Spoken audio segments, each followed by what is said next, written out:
Hello everyone, welcome back to the Decarie Showroom Chat room, but like you see, we're not actually in the showroom. On our service center. Service center, we're on the Aston Martin side of the showroom. Yeah. And behind us is a beautiful 1964 DB5. And that's the subject of today's video. Today's podcast, yeah, that's what it. We were thinking like in 2024, we're going to have two anniversaries. One, 60 years of DB5. Already. And of course, the second time where, the second one is where this car appeared in James Bond, Goldfinger in 1964. That was the first time that James Bond drove a DB5. Actually, before that, he was driving a Bentley DC. In the books, he was driving a Bentley. Right. Yeah, that's right. Yeah. So this car, we're lucky to have that. So when we saw this car, we said, right, let's have, first of all, let's show this car. We're lucky. They're very rare. I think there was around... It was 887 coupes that were made.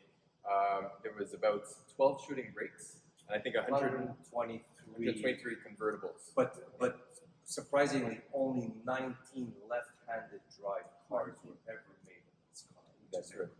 And this one is a left-handed car, but it started off as a right-handed car, and it was converted. We're going to bring in Gregory, one of our mechanics here at the team, the Aston Martin team, that's going to talk to us about that in a couple of minutes. This is, I think, 400 of some of those numbers. I'm not sure exactly, but it is. This says 400. VIN, or it's not really a VIN. It's a weird thing. It's like So chassis this was number. actually a right-handed car, production car, and it was from the UK, and then there was a German who bought it, and when he was doing a body-off restoration, had it converted to the left-hand drive. Amazing. And the car is pristine. Right? Beautiful. And I mean, you know, when you look at these cars, the lines, the proportions are gorgeous.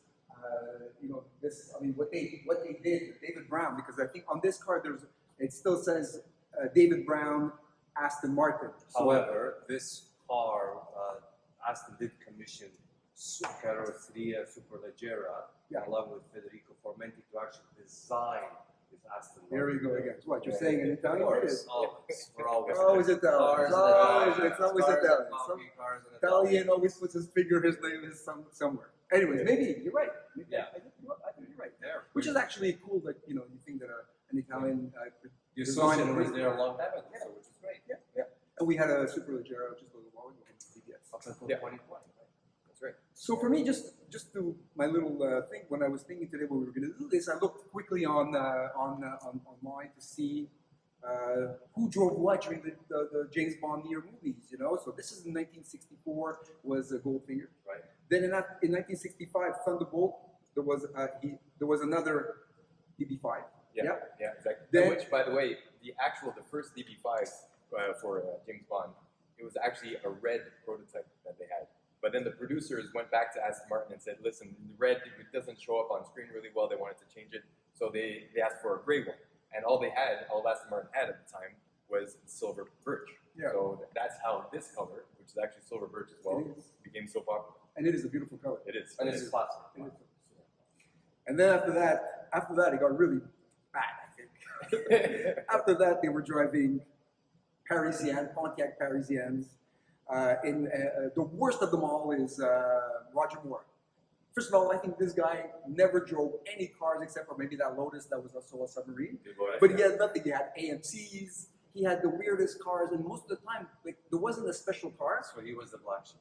He was. I mean, his tenure as James Bond was the worst. You know, it's like it was AMC Hornet. The AMC Hornet. They don't even, a real classic. Timeless. You know. Then after that, his Lotus. Really nothing. It came back with Aston Martin came back with Timothy Dalton. Well, then there was BMW. Oh, okay. Okay, but that was after, right? Yeah, Okay, Timothy Dalton with a V8 Vantage. Yeah. And then in GoldenEye, DB5 came back with Pierce Brosnan. And then in 2000, Die Another Day was Vanquish. And of course, after that, we all know the story with Daniel Craig and this car and how we won it in the casino, blah, blah, blah, blah, blah, blah. So that's a really cool thing. Anyway, so that was my thing, and it makes me realize that this car is so popular. But it only appeared, I think, 3 or 4 times in movies, because there were so many different cars. So, you know, look how iconic it is, you know? Yeah, 100%. All right. So, you know what? Let's bring in Gregory. Yeah. Who's working on this. He's going to tell us a little bit what he's been doing. The owner is a Montreal owner. Right. And he brought the car in quickly in the summer to do a tune-up, and now he brought it back to us to do. So Greg, come over. This way. Run in. Come in by the left side. Good morning, gentlemen. Good Hello, morning. Good gentlemen. afternoon. Yeah, so this customer brought his car a couple months back for just a service, basic service that we do every day. And then after that, after everything we noticed on the car, because the car is in 1964, so obviously there's going to be a lot of work on it to do. So now we're doing engine work, we're doing transmission work, we're doing differential work, the carburetors, pretty much every mechanical part is being touched on this car, or at least worked on a little. But tell us a little bit about the history, how it started off, and when. So this car was sold in Scotland in 1964. Then the history of it is a little bit lost until 2008, where it was purchased in Germany. Converted to left and drive, AC was installed, a new radio, converted to a LSD differential, and then Machine guns? machine guns, Yes. ejector seat, Yeah. Okay. Nice. It works. the bumpers that stick out, the wheels that stick out a little. Smoke from the tailpipes. I'm sure there's pretty much everything on this thing. I haven't tried everything because the buttons are kind of looking scary, but I'm sure everything's there. Yeah, so most of the upgrades that there could be are on this car. The engine is a little bit bigger than it used to be. Yeah, that's right. Yeah.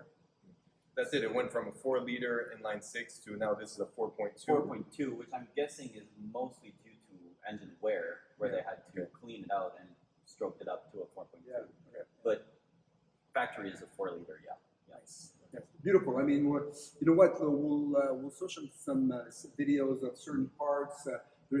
It's very, very, very, very basic technology. I mean, Oh, yeah, it compared- is. I mean, you know. As bare bones as you could have a car, pretty much.